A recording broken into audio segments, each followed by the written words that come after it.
Hello, citizens. It's been a while.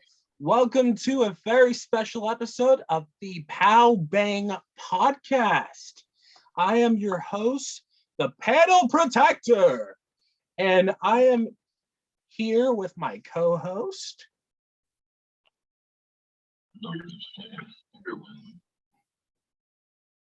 Nice. And we have two very special guests with us today. First, he is our editor. He's been our editor for most of our projects within the last year. And he's also an honorary member of the Pow Bang Podcast and a good friend of ours. TK, Trevor, aka the engineer, as we called him from the MCU bracket special. And right over here is a good friend of mine, Spider-Man and video game connoisseur, and hopefully a good friend of the show. Hopefully we have him on some more. Jacob Delamava. Probably shouldn't have said your last name, but oh well. Hey, you just doxed me live. Can't believe this.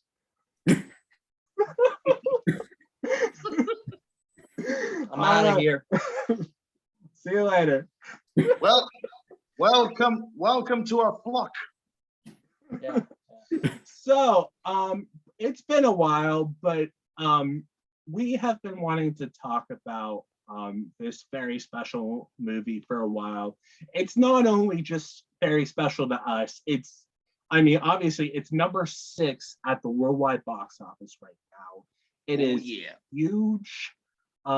We have been talking about this, all of us.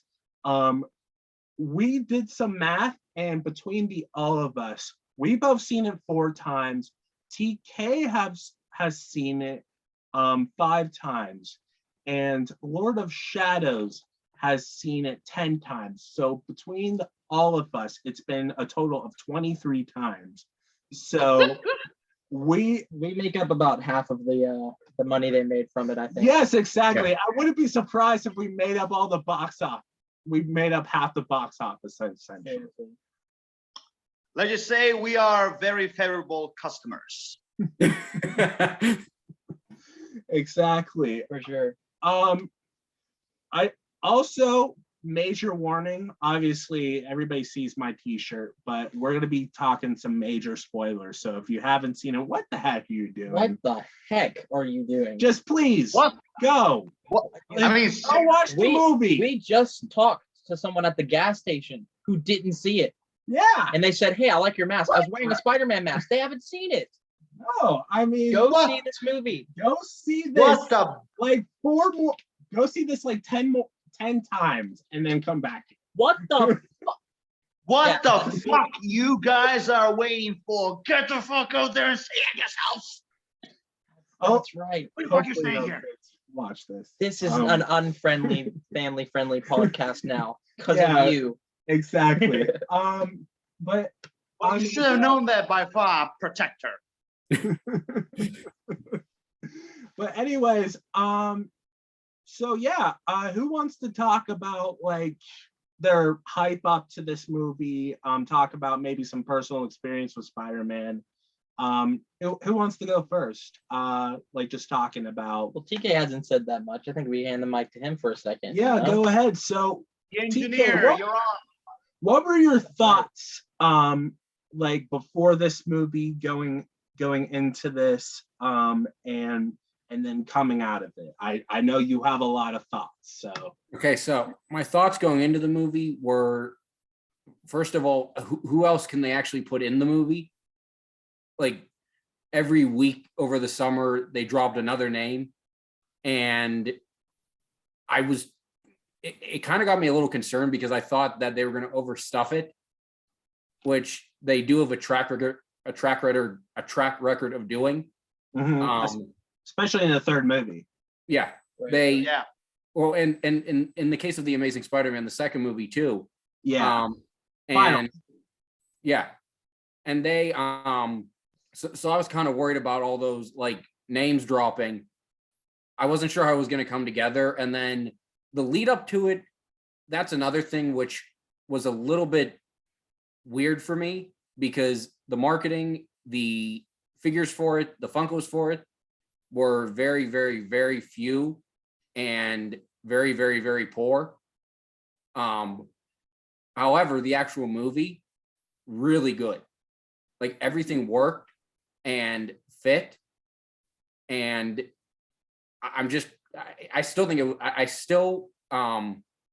even though how many weeks ago did we see it now? I guess a month ago or over a month ago now. Over a month ago, yeah. But it's still for me one of the best Marvel movies, and probably the best Spider-Man movie for me. I'm just going to add something to what you said earlier. If any of you haven't seen it out there, if you can figure out how to get a hold of any of us, and I'm not giving out any personal information because I don't mean this, we will pay for you to see the movie. We'll even come with you. Yes. Yeah, we'll come with you. Look, I mean, we can pay you guys even if you want to, like, even in checks. Just simply, we'll give you simply money in your hand and go see the bleeding movie. Come on. Yes, please do. I mean, this is literally has been a once in a lifetime, like a culmination of decades. It's a celebration. A celebration. Yes, exactly, a celebration of Spider-Man. Like this movie for me definitely really, really hit close to home. You grow up watching these characters, and then to see them all together in one place is just beautiful, wonderful to see. Touching on what TK said earlier, like it didn't feel like it was too much.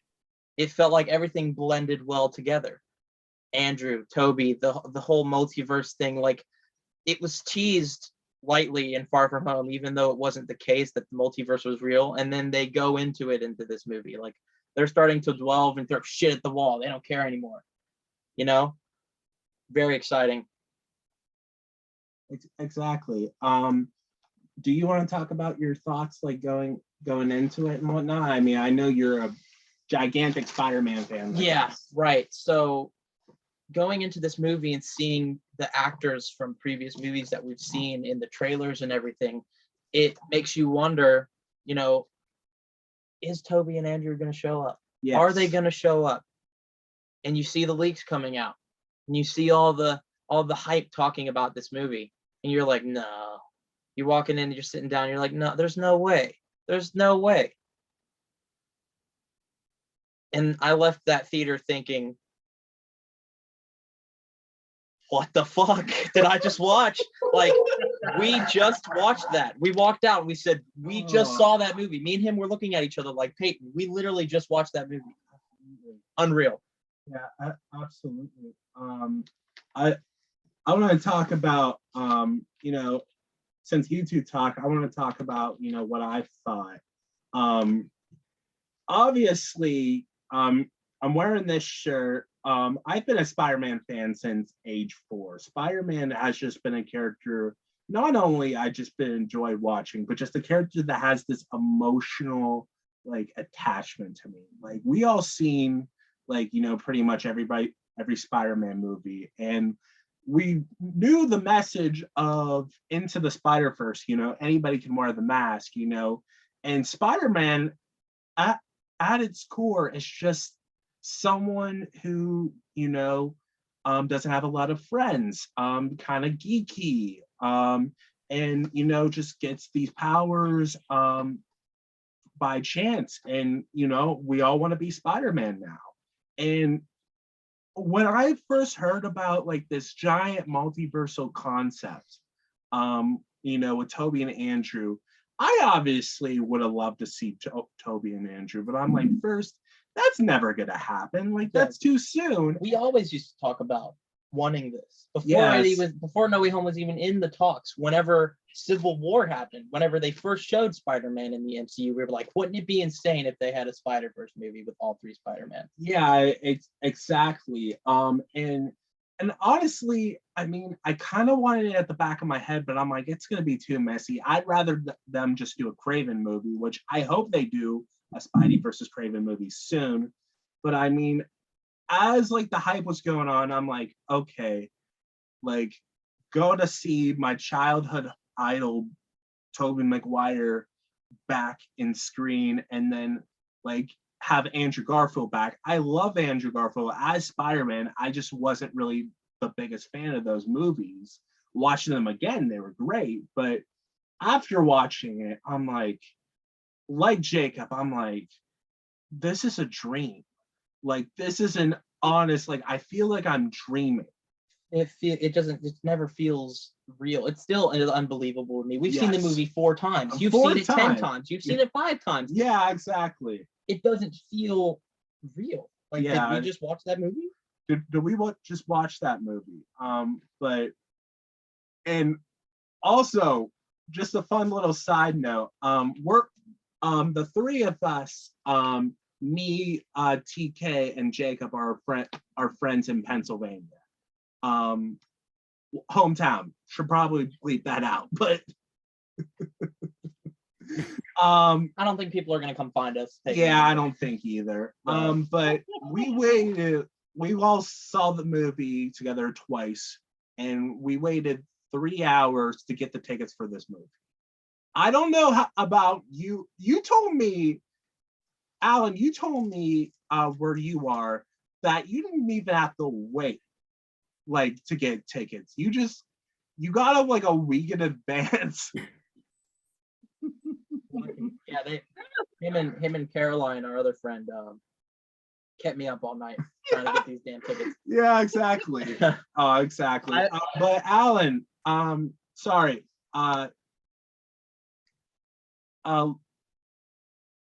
Enlighten us with what you thought Yes. going into the movie. It's your turn to answer the question. That is, you actually say that in a very proper way, enlightenment, because my thoughts about this movie, like, they are all over the place, and all in a very positive way, very positive. Like, this movie for me was like a dream, like one of the most greatest, legendary, wildest, crazy dreams that like are very unique in their own way, in a very kind of poetic way. I'm trying to describe this movie, but like, you Peyton know, because you and I were chatting about it. Like, we made so many theories, so many discussions, like what will happen, who's gonna appear, like the villains, the heroes, Toby and Andrew. Like, we had so many theories, you and I, so many. To be honest, like, you were the only one I actually discussed with all the theories we got, because when it comes to my friends, none of them were interested in all the theories and discussions I had and ideas. None of them were interested. So you were the only one, and I'm glad to share my crazy thoughts. But Same. and anyway, so, and to be honest, I've seen the concept arts, and I was fucking right about Mysterio, and I'm so pissed off they didn't put him in. Oh, I know. Same. I would have loved like either another like dimension or whatnot. By the way, sorry if I interrupted you, but either another dimension or just like a hologram or something like that. Hopefully we can get him for like a Sinister Six movie. I would love to see like a Doctor Strange versus Mysterio fight. Yeah, like in we the saw from the MCU, concept. because like you watch the Doctor Strange movies or the scenes he's in, it's so well put together, and especially Mysterio scenes, the ones where like he's in Far From Home, whenever he's going through the school and he's jumping off the building and landing in the concrete, those are legendary. And I would have loved to see a mix of the illusions and then Mysterio or Doctor Strange's actual magic, like, and how that would affect, and see if they could actually trick Doctor Strange. Yeah, Would have been really cool to see. Yeah, but Exactly. if you want to continue what you were talking about. Yeah, I wanted to say that, to start, like, basically, Spider-Man No Way Home for me, and I even talked to one of my friends actually who came to see the movie with me the first time. I talked to him that this movie represents everything about Spider-Man that has been shown not simply on the screen but on the page as well. Like, this movie represents what and who Spider-Man actually is, and how and all the connections we all had, generations from generations, ever since he was created. Yeah, the core of the character. Exactly. And my experience, the first time I was introduced to Spider-Man wasn't through comic books. It was actually through Sam Raimi movies and also the 90s Spider-Man, the animated series. That show for me, I love Tobey Maguire as Spider-Man. I grew up with this man, so I loved him as Spider-Man. Willem Dafoe as Green Goblin, no comment. Dr. Octopus, no comment. Sandman, no comment. Venom, either way, I love them. But the animated series was the source that brought me to the world of Spider-Man and make me want to read comics. So that was actually kind of my origin introduction to Spider-Man. But anyway, go back to the movie. For this movie, I had so many praises. The only flaw I can find is that it could have lasted a little bit longer. I wanted to see more, and because but John Watts brought, what John Watts brought into this movie, from the characters, from the surprises, the twists, the turns, the revelations, the villains, Toby and Andrew, it was so great. It was so spectacular. This movie made me laugh, made me giggle, made me geek out, made me scream, made me cry dramatically. Very emotional movie, definitely for sure.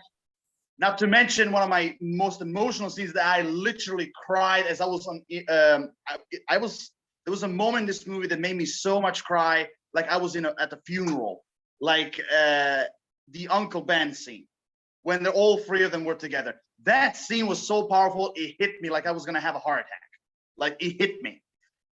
But also, seeing all these old faces, and when I say old faces, I mean the villains together, all these different Spider-Man movies, from Tobey Maguire to Andrew Garfield. It was just simply great. And also, this movie made you fell in love with Willem Dafoe's Green Goblin even more, because in this movie, they made him one of the most evil, sadistic psychopaths in the MCU, and not to mention his holy crusade to turn Spider-Man bad. If I have to, just for example, Joker with Batman. Right, yeah, they did. They made you feel like they felt you. They made you empathize, feel empathy toward William Dafoe's character, Green Goblin, like Norman Osborn. They made you I know the same sort of thing happens in the Tobey Maguire movies, but you really feel more connect. I feel like these movies made you feel more connected to the villains, especially because it delved into how to cure them and to make them have a normal life and to make them finally happy. Yeah, and also going back to the Green Goblin, then I will go up to the other characters. Going back to Green Goblin, in Tobey Maguire movie, he was just simply evil. He actually didn't have an actual goal. But in this one, the reason why it made him so much more powerful as a character is the goal they gave him. This mission, or how, if I have to quote him, holy moral mission, they gave him. And also the interactions they had with Peter Parker. If I have to quote him, for example, when they were fighting and he was saying strong enough to have it all, too weak to take it. Or even when he was facing Aunt May and he was going Norman was right. He got it from you, that pathetic sickness. You tried to fix me. Now I'm going to fix you. And he meant Peter, not Aunt May. He meant him. And I love when he was no good deed goes unpunished. You can thank me later. And the last part that really got me so giddy was when he was too weak to send me home to die. And he's no, I just want to kill you myself. And he's Attaboy. Yeah. That scene at the William Dafoe, you go. I'll let you go after. That scene at the Statue of Liberty, with the Captain America shield, it was so raw. It was just flat out raw. I'm curious to see how many takes they took on that scene. Oh, I know. The one where they're standing on the shield and they're fighting, because the choreography and the fact that William Dafoe did his own stunts for this movie Exactly. just made it Yeah, even more raw, you know? Like how he- is how, Willem how Dafoe? old is he? He's like 65, yeah, 66. he's like 60. 66. Yeah. 66 years old. And he said, I'm not doing this movie unless I get to do my own stunts. That's what he said. That is a class act actor. That is a class act actor. like But not only that, with like he did in No Way Home. He did his stunts in No Way Home, but he also did it in the 2002 movie. right, His own yeah, stunts. right. What, And I love that. Like, that's a 20-year difference. He did his own yeah, stunts I mean, like, for 20 years. I know. I mean, it was crazy, especially when I saw the interview when he was explaining like why he wanted to do it, and I'm like, I mean, can we give this guy some applauses, like gigantic applauses, because he's 66 years old and he did all of those stunts. Like, Get really, this like, man he an deserves- award. like, exactly, give this man an award. Like, Seriously. And also, I love. I mean, okay, can we all just admit that Sandman and the Lizard go a little bit aside? yeah. They were kind of pushed aside a little bit. They were But definitely not even the main. still- They were definitely not the main antagonists of this movie. I mean, it was a good welcome. I mean, I gladly welcome them back. And I feel like if they weren't there though, it still would have been a good movie, but it wouldn't have Mhm. felt as impactful if they only had 3 villains to cure. Lizard was entertaining to have back because Lizard didn't really change. Like Nope.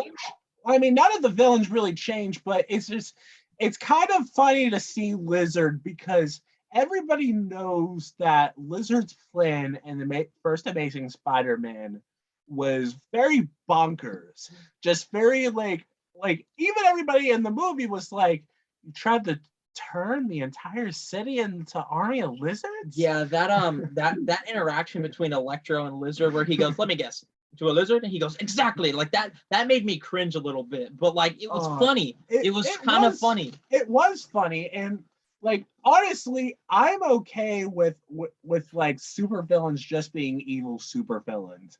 Like especially like that. Like they know that their plans are just bonkers, but I mean it's entertaining. To turn everyone into a lizardinator. Yeah, I mean, and also, I mean, I just want to say that, okay, I mean, like, even though they're like, we had like all 5 of them, you know, I mean, Dr. Octopus technically wasn't exactly a villain. He was basically, I mean, he turned villain in the second movie just because, you know, the microchip being fried, you know, in his brain, and basically, you know, let the tentacles control him.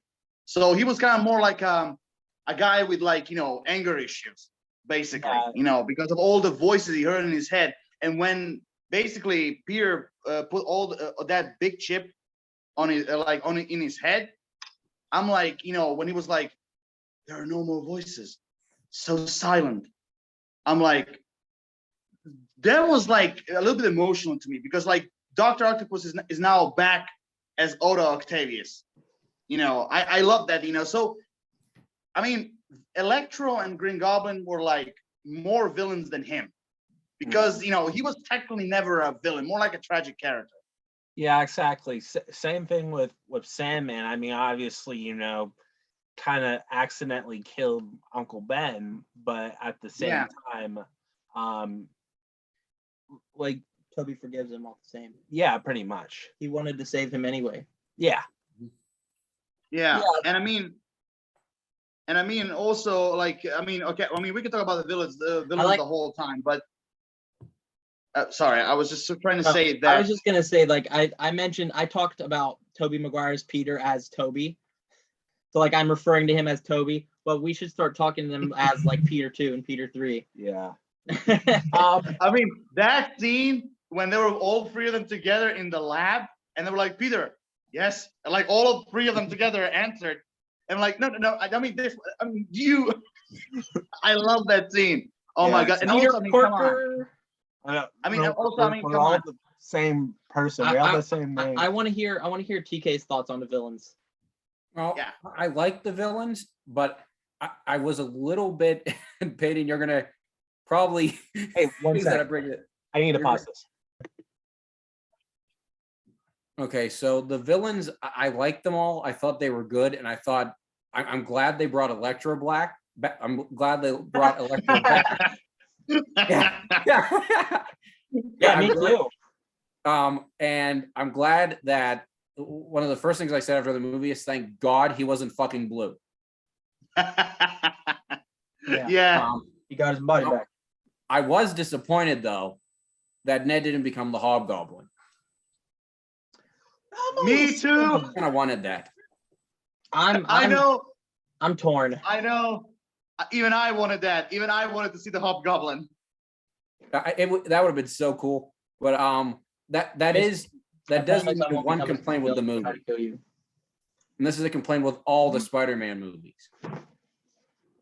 My biggest complaint about this movie and all the Spider-Man movies is Jacob Batalon's damn wig. So I guess we are talking about the villains in a way. Yeah. If he had become the Hobgoblin, he would have gone bald, and that would have been the best thing he could have done.